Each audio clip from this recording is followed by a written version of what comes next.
बिस्मिल्लाहिर्रहमानिर्रहीम। अस्सलाम वालेकुम।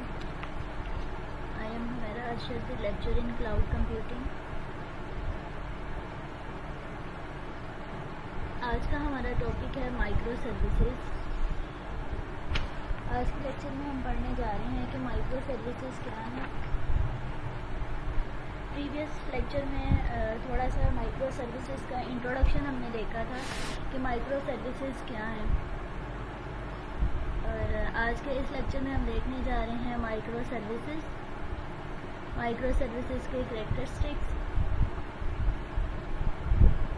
इसके साथ साथ हम ये भी पढ़ेंगे कि माइक्रो सर्विसेज आर्किटेक्चर जो है उसकी इम्प्लीमेंटेशन क्यों इम्पोर्टेंट है, क्यों जो है वो माइक्रो सर्विसेज का ट्रेंड है, क्यों माइक्रो सर्विसेज को ज़्यादा फोकस किया जा रहा है। ठीक है, इसके साथ साथ हम माइक्रो सर्विसेज के कुछ एडवांटेजेस भी देखेंगे कि माइक्रो सर्विसेज हमें क्या क्या फैसिलिटीज़ प्रोवाइड कर रही हैं और माइक्रो सर्विसेज के क्या एडवांटेजेस हैं। शुरू करते हैं माइक्रो सर्विसेज। प्रीवियस लेक्चर में माइक्रो सर्विसेज का इंट्रोडक्शन देख चुके हैं, फिर भी इसकी डेफिनेशन देख लेते हैं कि माइक्रो सर्विसेज क्या है।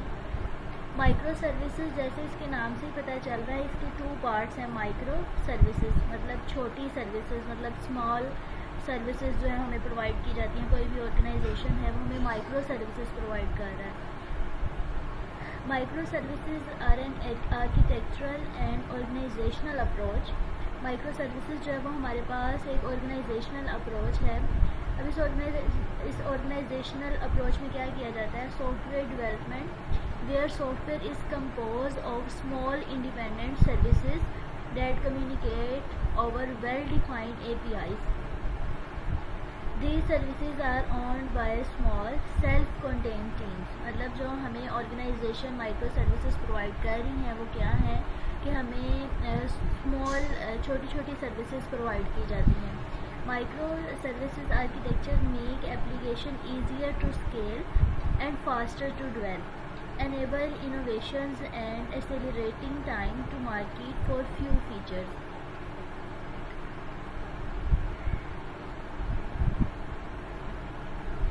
माइक्रो सर्विसेज जो है वो क्यों यूज़ करना है, तो जैसे कि हम पहले एप्लीकेशन जो यूज़ करते हैं जो कि एक बड़ा सा कोड हमें प्रोवाइड किया जाता है। जो एक सिंगल एप्लीकेशन यूज़ करते हैं उसमें क्या होता है कि सिंगल एप्लीकेशन में ही जितना भी कोड है उसको डेवलप किया जाता है और उसी में उसको डिप्लॉय करते हैं। ठीक है, जो भी सर्विसेज हमें प्रोवाइड की है वो एक ही एप्लीकेशन में करते हैं, और इसको हम क्या कहते हैं कि ये हमारे पास एक मोनोलिथिक एप्लीकेशन है।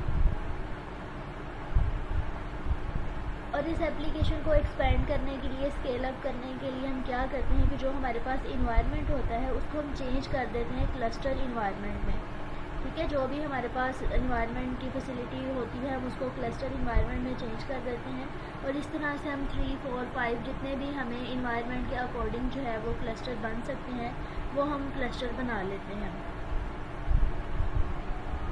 लेकिन अब इसमें प्रॉब्लम मोनोलिथिकल की मैं बात कर रही हूँ कि मोनोलिथिकल में अब प्रॉब्लम क्या आता है। मोनोलिथिकल क्या है कि एक ही एप्लीकेशन है, उसमें बड़ा सा कोड है और उसी को जो है वो हमने यूज़ करना है, डेवलप उसमें जितनी भी चीज़ें हैं उसी के अकॉर्डिंग हमने डेवलप करनी है और डिप्लॉय करनी है।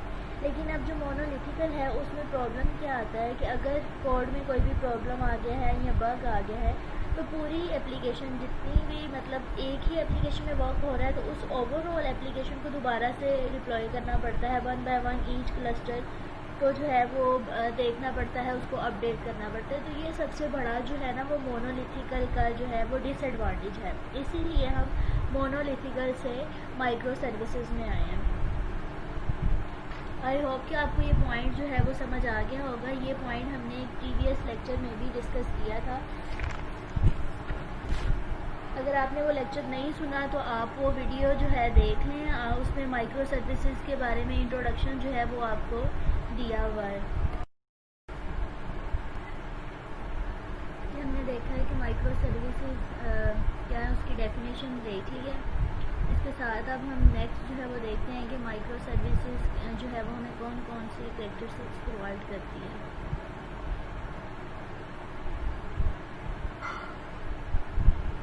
सबसे पहले हमारे पास माइक्रो सर्विसेज का जो माइक्रो सर्विसेज करेक्टरिस्टिक्स है उसमें आता है autonomous.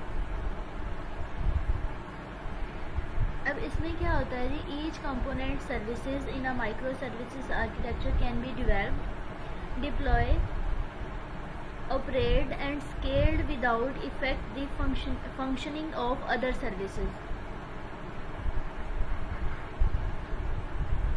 Services do not need to share any of their code or implementation with other services. Any communication between individual components happens via well-defined APIs. Second important characteristics of microservices is specialized. Each service is designed for a set of capabilities and also it's focused on solving a specific problem. If developers contribute more code to a service over time and service become complex, it can be broken into small services. के बड़े important और simple से characteristics हैं जो हमने देखे हैं, autonomous और स्पेशलाइज्ड।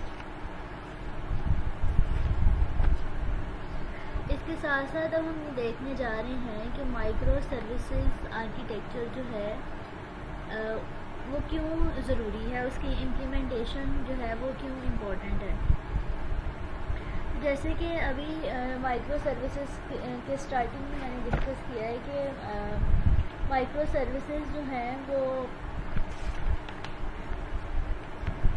जैसे कि पहले एप्लीकेशन जो यूज़ की जाती थी वो मोनोलिथिकल यूज़ की जाती थी। मोनोलिथिकल का मतलब है कि एक ही हमारे पास एप्लीकेशन होती है, उसी में ही जो है वो अपडेशन करनी है, चेंज करना है, तो उसमें ओवरऑल जो है वो एप्लीकेशन को अपडेट करना पड़ता है। फॉर एग्जांपल आपके कोड में कोई भी प्रॉब्लम आ गई है, किसी एक पार्ट में प्रॉब्लम आई है, तो उसका ड्रॉबैक क्या है कि ओवरऑल एप्लीकेशन जो है उसको अपडेट करना पड़ता है। और जो सेकंड पॉइंट जो था वो ये था कि इन्वायरमेंट जो है उसको क्लस्टरिंग इन्वायरमेंट में चेंज करना पड़ता है। आपको अपने इन्वायरमेंट के अकॉर्डिंग जो है वो 3, 4, 5 जो है वो इन्वायरमेंट क्लस्टर बनाने पड़ते हैं। और अगर प्रॉब्लम क्रिएट हो जाता है, कोई बग आ जाता है या आपके कोड में कोई मसला है, हिडन एरर है, तो उसमें क्या करना पड़ता है कि 1 बाय 1 क्लस्टर जो है उन सबको जो है वो अपडेट करना पड़ता है। ये जो है वो सबसे बड़ा ड्रॉबैक है। इस प्रॉब्लम को ओवरकम करने के लिए माइक्रो सर्विसेज को इम्प्लीमेंट किया है। अब यहाँ पे क्वेश्चन ये रेज होता है कि माइक्रो सर्विसेज को ही क्यों यूज़ करना है और कंपनीज जो है वो माइक्रो सर्विसेज को ही क्यों यूज़ करना चाहती हैं, इसका जो है वो मेन रीज़न क्या है। तो माइक्रो सर्विसेज को यूज़ करना मेन रीज़न ये है कि माइक्रो सर्विसेज जो है वो एक डिस्ट्रीब्यूटेड एप्लीकेशन सिस्टम है। ठीक है, ये बहुत इंपॉर्टेंट पॉइंट है, इसको ध्यान से सुनिएगा कि माइक्रो सर्विसेज जो हैं वो एक डिस्ट्रीब्यूटेड एप्लीकेशन सिस्टम है, जहाँ पर हम बड़े से सॉफ्टवेयर को छोटी छोटी सर्विसेज में डिवाइड कर देते हैं या छोटे छोटे कंपोनेंट बना लेते हैं। तो इसका पहला एडवांटेज ये है कि जितनी भी माइक्रो सर्विसेज हैं उनको माइक्रो सर्विसेज जो हैं वो फर्स्ट ऑफ ऑल उसको हम छोटे छोटे पार्ट्स में डिवाइड कर सकते हैं, उसके चंक्स बना लेते हैं। दूसरा पॉइंट ये है कि जब हम माइक्रो सर्विसेज जो है वो उसको इम्प्लीमेंट करते हैं, ठीक है, तो माइक्रो सर्विसेज जैसे इसके नाम से ही पता चल रहा है कि माइक्रो सर्विसेज मतलब स्मॉल पार्ट ऑफ सर्विसेज जो हैं वो हमें छोटे छोटे पार्ट्स में सर्विसेज प्रोवाइड की जाती हैं। तो छोटे छोटे जो पार्ट्स हैं वो मोर फोकस्ड होते हैं, ठीक है, किसी एक पर्टिकुलर कंपोनेंट पे वर्कआउट कर रहे होते हैं, तो उसकी जो आउटपुट है वो एक्यूरेट आती है। मतलब ये कि जो हमारे पास सर्विसेज हैं वो स्मॉल हैं और फोकस्ड होती हैं। मतलब ये कि कोई एक सर्विस जो है वो एक पर्टिकुलर कंपोनेंट के लिए वर्क करती है, ठीक है। तो यहाँ पर अगर हम देखते हैं तो सबसे पहले जो हमारे पास पॉइंट आ रहा है वो क्या आ रहा है जी, एप्लीकेशन स्केलेबिलिटी। अब एप्लीकेशन स्केलेबिलिटी का क्या मतलब है?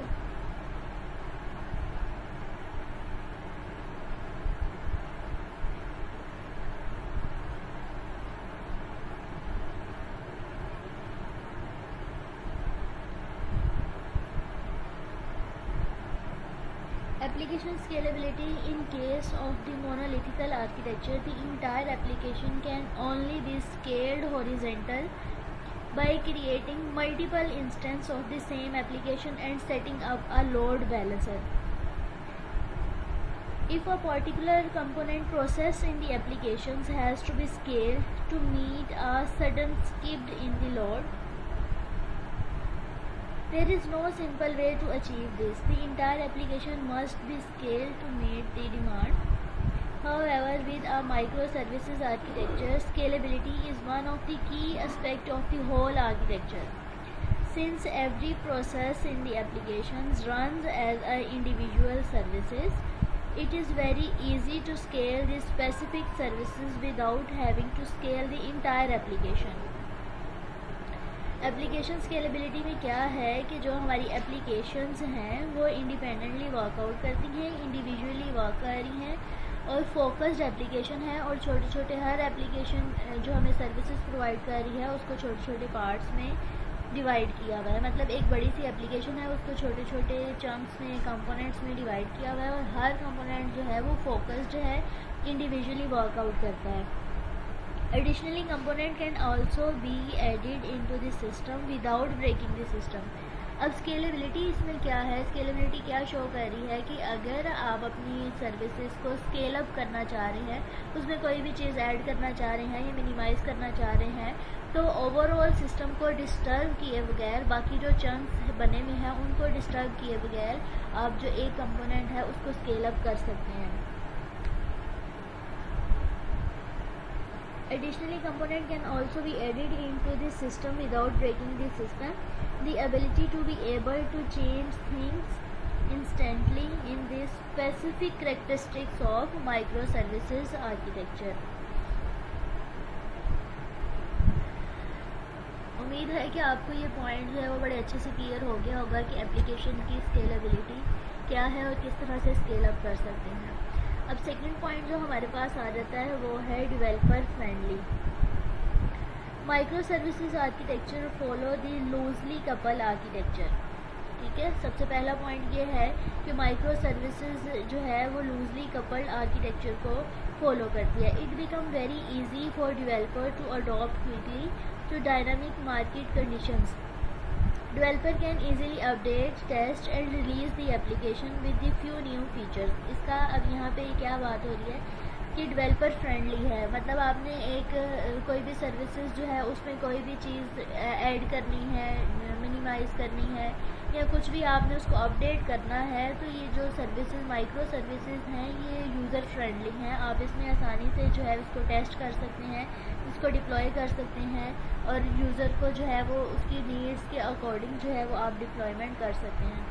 There is no need to rewrite the entire code or build the entire applications. Change can be made only the specific services and they can be tested and deployed independently without any dependence with other services.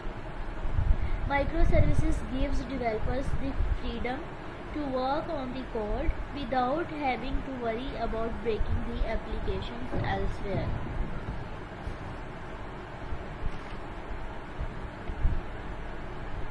Third one point हमारे पास आ जाता है the seamless collaborations among the full stacks team. अब इसमें क्या हमें बताया जा रहा है कि micro services help organisations to be more agile and switch to the DevOps and continue testing culture. Unlike the monolithical application where dedicated teams work on separate functions of application, with microservices, cross-function teams such as developer, testing team can work on the particular services at the same time. One team need not have to wait for the other to finish their work to take over. As a result, it saves quite a lot of time and the process becomes easier for the internal team to collaborate and update the software. Continuous delivery helps team to work with an incremental development mindset where the code is continuously developed, tested and deployed into production. Continuous developers or continuous delivery also help business to push out regular updates to the application without causing any problem to the users or any hurdle to the users and application downtime. Fourth one point is write your code using different technology, in which developer no longer have to worry about using a single technology or programming language for the entire application. It's a very important point. Developers no longer have to worry about using a single technology or programming language for the entire application. Within microservices architecture, there are multiple services. Developer can choose to write each service using different technology. Each service can have its own framework and language and can interact with other services in the application over a period of time. If particular services need change or has to be rewrite, it can be performed without harming the other services and the entire application. हमारे पास जो fourth one point अभी मैंने discuss किया है, इसमें simply क्या discuss किया जा रहा है कि writing your code using different technology. जिस तरह से आप चंक्स बनाते हैं, डिफरेंट मॉड्यूल बनाते हैं, तो हर मॉड्यूल जो है वो डिफरेंटली वर्कआउट करता है. मतलब ये है कि आप इसमें डिफरेंट लैंग्वेज जो है वो यूज़ कर सकते हैं. माइक्रो सर्विसेज मल्टीपल डेवलपर जो है वो अपनी नीड्स के अकॉर्डिंग कोड को जो है वो रीराइट कर सकते हैं, उसको अपडेट कर सकते हैं, और उनके वो जौन सी भी सूटेबल लैंग्वेज यूज़ करना चाह रहे हैं वो सूटेबल लैंग्वेज यूज़ कर सकते हैं.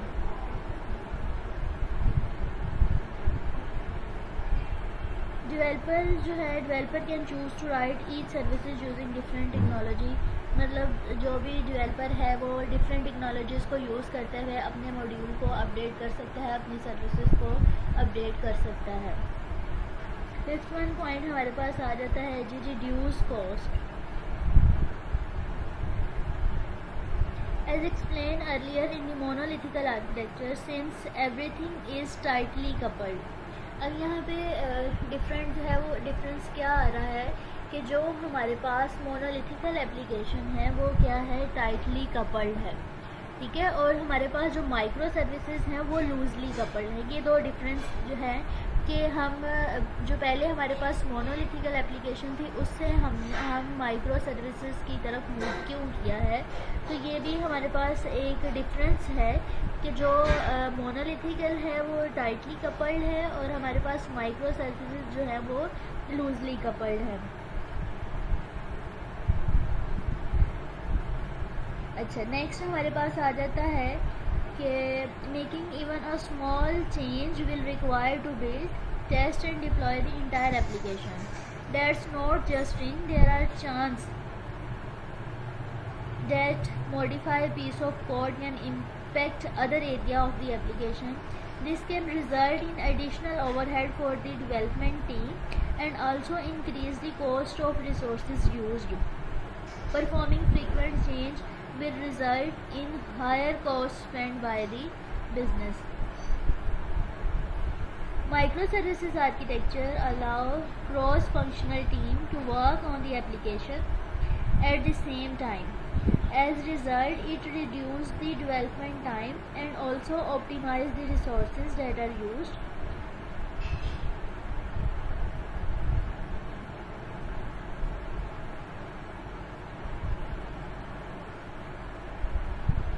Multi-transitional network companies start off with a monolithical architecture that target a specific city. As they grow into multiple cities and countries, they had continuous integrations and scalability problems. To track this problem, like Uber switched to a microservices architecture to make each unit in the system, such as messengers, manage driver management, UI, billing, etc., working independently and perform specific functions. And in the last one point is wrapping up. Microservices is one of the simplest method where independently application can be combined to make a single system. Each application can perfectly containerized each such that making change on one will not affect the other. Microservices help full-fledged business and even startup to cut down on their development cycle time, release cycle and cost. Through it can considerable effort, time and resources to learn about microservices architecture and implement in the business. If done the right way, if microservices done right way, the business can be benefited in a lot of ways. If you are keen to learn cloud computing and master different services, then it's important point to wrap up overall lecture and learn about what is microservices. Micro services के बारे में हम पढ़ रहे हैं कि micro services की implementation क्यों इम्पोर्टेंट है।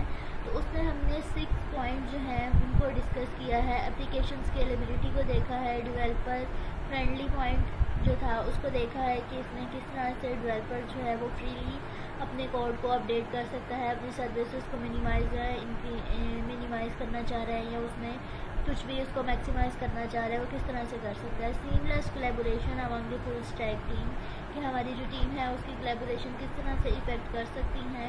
Right your code using different technology, user जो है डिफरेंट मॉड्यूल को डिफरेंट टेक्नोलॉजी यूज़ करते हुए यूज़ कर सकता है।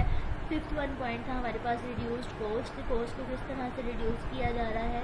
इसमें मोनोलिथिकल और माइक्रो सर्विसेज दोनों का जो है वो डिफरेंस देखा है कि किस तरह से कोस्ट इफेक्ट करती है और किस तरह से हमने कॉस्ट को रिड्यूस किया है। और लास्ट में हमने देखा है रैपिंग पॉइंट। अब माइक्रो सर्विसेज जो चूज़ कर रहे हैं उसका मेन रीज़न, जैसे कि अभी थोड़ी देर पहले डिस्कस किया है कि माइक्रो सर्विसेज जो है वो डिस्ट्रीब्यूटेड एप्लीकेशन सिस्टम है, जहाँ पर हम बड़े सॉफ्टवेयर को छोटी सर्विसेज में डिवाइड करते हैं, छोटे छोटे उसके कंपोनेंट बना लेते हैं। तो इसका सबसे पहले एडवांटेज ये आता है कि सर्विसेज जो है वो स्मॉल होती हैं और फोकस हो जाती है। मतलब ये कि एक पर्टिकुलर कंपोनेंट के लिए एक सर्विस जो है वो वर्कआउट कर रही होती है। दूसरा एडवांटेज थ्योरेटिकल है। थ्योरेटिकल का मतलब ये है, दूसरा एडवांटेज थोड़ा थ्योरेटिकल कहने का मतलब ये है कि छोटी छोटी टीम्स एक माइक्रो सर्विसेज ले सकती हैं। मतलब जो हमारी टीम्स हैं वो एक माइक्रो सर्विस ले सकती हैं और उसको फोकस्ड बना सकती हैं, उसको डेवलप कर सकती हैं, उसमें अपडेशन कर सकती हैं, उसको डिप्लॉय कर सकती हैं। मतलब सेपरेटली इंडिविजुअली वर्कआउट कर सकती हैं। इसके साथ साथ हमारे पास माइक्रो सर्विसेज का एक तीसरा पॉइंट आ जाता है कि सर्विसेज एक दूसरे से अलग हैं। मतलब आपस में उनकी इंटरेक्शन है। मतलब ये नहीं है कि जो हमने छोटे छोटे कंपोनेंट बनाए हैं उनका आपस में लिंक नहीं, उनका आपस में इंटरेक्शन है। लेकिन जो चंक्स में सर्विसेज डिवाइड की हुई हैं वो इंडिपेंडेंटली वर्कआउट करती हैं। एक जैसी सर्विसेज है तो दूसरी सर्विस पे जो है वो डिपेंड नहीं करती। फोर्थ वन एडवांटेज हमारे पास ये है कि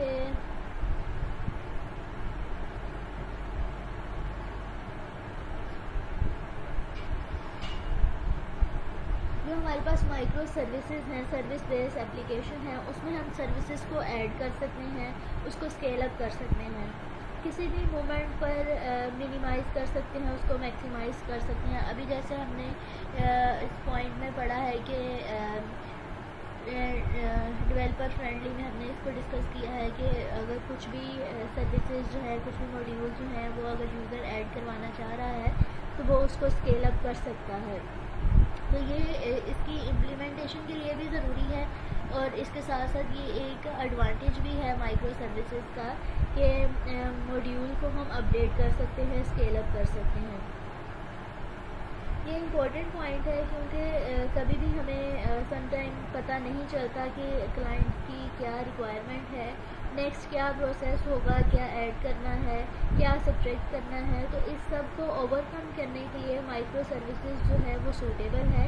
कभी भी इसमें हम चेंजिंग कर सकते हैं, इसमें स्केलेबिलिटी भी है, ये डेवलपर फ्रेंडली भी है।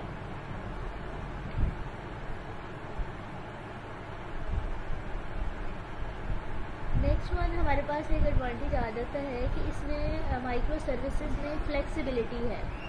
अब फ्लेक्सिबिलिटी क्या है कि हम सर्विसेज को हाइड भी कर सकते हैं। सर्विसेज को हाइड करने के लिए API गेटवे को माइक्रो सर्विसेज में यूज़ कर सकते हैं। इसके लिए ज़रूरी नहीं है कि सर्विसेज का जो URL है वो सबको दिया जाए। इसके लिए क्या किया जाता है कि एक सर्विसेज डमी सर्विसेज जो है वो तैयार की जाती हैं कि जो भी यूज़र है उसको कौन कौन सी सर्विसेज यूज़ करनी है वो उस डमी से जो है उसको सिलेक्ट करके कॉल कर सकता है। डमी के थ्रू जो है वो कॉल करेगा कि मुझे ये वाली सर्विसेज जो है वो प्रोवाइड करनी है। इससे एडवांटेज इस तरह सर्विसेज को हाइड करने का मकसद क्या है, और इसका ये एडवांटेज है कि इससे थर्ड पार्टी को पता नहीं चलेगा कि सर्विसेज में कौन से URL को कॉन्फ़िगर किया है। इससे जो है वो फ्रॉड से बच जाते हैं, जो हैकिंग है उससे बच जाती है। और ये हमारे पास सूटेबल इस तरह से है कि ये हमें सिक्योरिटी प्रोवाइड करता है। ठीक है, अगर हम ओपनली सर्विसेज दे देंगे तो इस तरह सर्विसेज की जो है वो सर्विसेज सिक्योर नहीं होंगी, उसको हैक हो सकती हैं, फ्रॉड कोई भी हो सकता है। सर्विसेज जो है वो सर्विसेज को सिक्योर होना चाहिए, जो है सिक्योरिटी प्रोवाइड करनी चाहिए, प्राइवेसी होनी चाहिए। तो इसके लिए क्या किया है कि माइक्रो सर्विसेज जो है वो API गेटवे माइक्रो सर्विसेज में यूज़ किया जाता है, जिससे एक डमी प्रिपेयर की जाती है। डमी जो मॉडल है और डमी मॉडल वो प्रोवाइड किया जाता है यूज़र को। यूज़र उस डमी के थ्रू माइक्रो सर्विसेज मतलब जो उनसे बिजनेस सर्विस सेलेक्ट करनी है वो कर सकता है, और ये सिक्योरिटी प्रोवाइड करने के लिए है। इससे माइक्रो सर्विसेज जो है वो सिक्योर हो जाती है। माइक्रो सर्विसेज को मैनेज करना बहुत आसान है, सर्विसेज को डिप्लॉय करना आसान है। अगर कोई प्रॉब्लम आ जाता है तो इसके लिए पर्टिकुलर सर्विसेज में जो है वो चेंजिंग कर सकते हैं और दोबारा से उसको डिप्लॉय कर सकते हैं। पूरी एप्लीकेशन को डिप्लॉय करना ज़रूरी नहीं है। इसलिए ये एक बड़ा एडवांटेज है कि मोनोलिथिकल से हम माइक्रो सर्विसेज की तरफ मूव कर रहे हैं। और आई होप कि आपको आज का लेक्चर जो है वो समझ आ गया होगा। आज का लेक्चर बहुत आसान है और इसका इंट्रोडक्शन जो है वो थोड़ा सा इस लेक्चर में डिस्कस किया है, और एक हमने प्रीवियस लेक्चर में भी माइक्रो सर्विसेज के बारे में पढ़ा है। तो आज का लेक्चर जो है वो वाइंड अप करते हैं और समराइज़ करते हैं कि आज के लेक्चर में हमने क्या पढ़ा है। आज के लेक्चर में हमने माइक्रो सर्विसेज देखी हैं कि माइक्रो सर्विसेज क्या हैं। इसके साथ साथ माइक्रो सर्विसेज के कैरेक्टरिस्टिक्स देखी है, और हमने डिटेल में पढ़ा है कि माइक्रो सर्विसेज की इम्प्लीमेंटेशन जो है वो क्यों की गई है, क्यों ज़रूरी है। तो इसमें हमने जो डिफरेंस है वो माइक्रो सर्विसेज और मोनोलिथिकल दोनों आर्किटेक्चर का जो डिफरेंस था उसको डिस्कस किया है कि मोनोलिथिकल में क्या प्रॉब्लम क्रिएट हो रही थी कि हमें माइक्रो सर्विसेज की तरफ मूव करना पड़ा। और सेकंड जो इम्पोर्टेंट पॉइंट हमने डिस्कस किया है कि आज mostly now days micro services का ट्रेंड है। माइक्रो सर्विसेज मोस्टली यूज़ की जा रही हैं, हर एक ऑर्गेनाइजेशन में जो है वो माइक्रो सर्विसेज को प्रेफर किया जाता है। तो यह हमने डिटेल में देखा है कि माइक्रो सर्विसेज को इतना प्रेफर क्यों किया जा रहा है, माइक्रो सर्विसेज हमें क्या क्या फैसिलिटीज़ प्रोवाइड करती हैं। और इसके साथ साथ हमने माइक्रो सर्विसेज के एडवांटेजेस देखे हैं। एडवांटेजेस हमने देखे हैं कि छोटे छोटे कंपोनेंट्स में डिवाइड हो जाता है, जिससे हमारी जो सर्विसेज हैं वो नंबर 1 स्मॉल हो जाती हैं और फोकस्ड हो जाती हैं। दूसरा एडवांटेज हमने ये देखा है कि सेपरेटली जो है वो एप्लीकेशन सर्विसेज जो हैं वो रन हो रही होती हैं, आप उसमें चेंज कर सकते हैं, उसको अपडेट कर सकते हैं।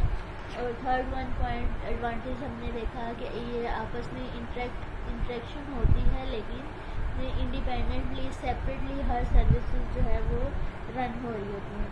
इसके साथ साथ हमने ये देखा है कि आप स्केल अप कर सकते हैं अपने सर्विसेज को, और इसका स्केल अप करने का एडवांटेज ये है कि समटाइम यूज़र की रिक्वायरमेंट जो है वो अंडरस्टैंड करना थोड़ा मुश्किल हो जाता है, या आप जब उसकी रिक्वायरमेंट गैदरिंग का फेज़ होता है तो कुछ रिक्वायरमेंट जो है वो हमारी रह जाती हैं, पूरे फोकस से जो है वो रिक्वायरमेंट की गैदरिंग नहीं होती, कुछ पॉइंट रह जाते हैं। तो इस तरह से इसको स्केल अप माइक्रो सर्विसेज को स्केल अप करना जो है वो आसान है। इसके साथ साथ जो है वो फ्लेक्सिबल है माइक्रो सर्विसेज। फ्लेक्सिबिलिटी इसमें क्या है कि API गेटवे यूज़ किया जाता है, इससे हमारे सर्विसेज जो है वो सिक्योर हैं, ऑथेंटिक है। और इसके साथ साथ हमने ये पढ़ा है कि माइक्रो सर्विसेज को मैनेज करना आसान है, डिप्लॉय करना आसान है। और अगर कोई हमारे कोड में प्रॉब्लम आ जाती है, कोई बग आ जाता है, तो जितना हमारा पर्टिकुलर सर्विसेज है, जो उनसी पर्टिकुलर सर्विस जिसमें बग है या कोई प्रॉब्लम है, जस्ट उस पार्ट को हम अपडेट कर सकते हैं। और उम्मीद करती हूँ कि आपको आज का लेक्चर समझ आ गया होगा। And if you have any query then you ask me. Thank you.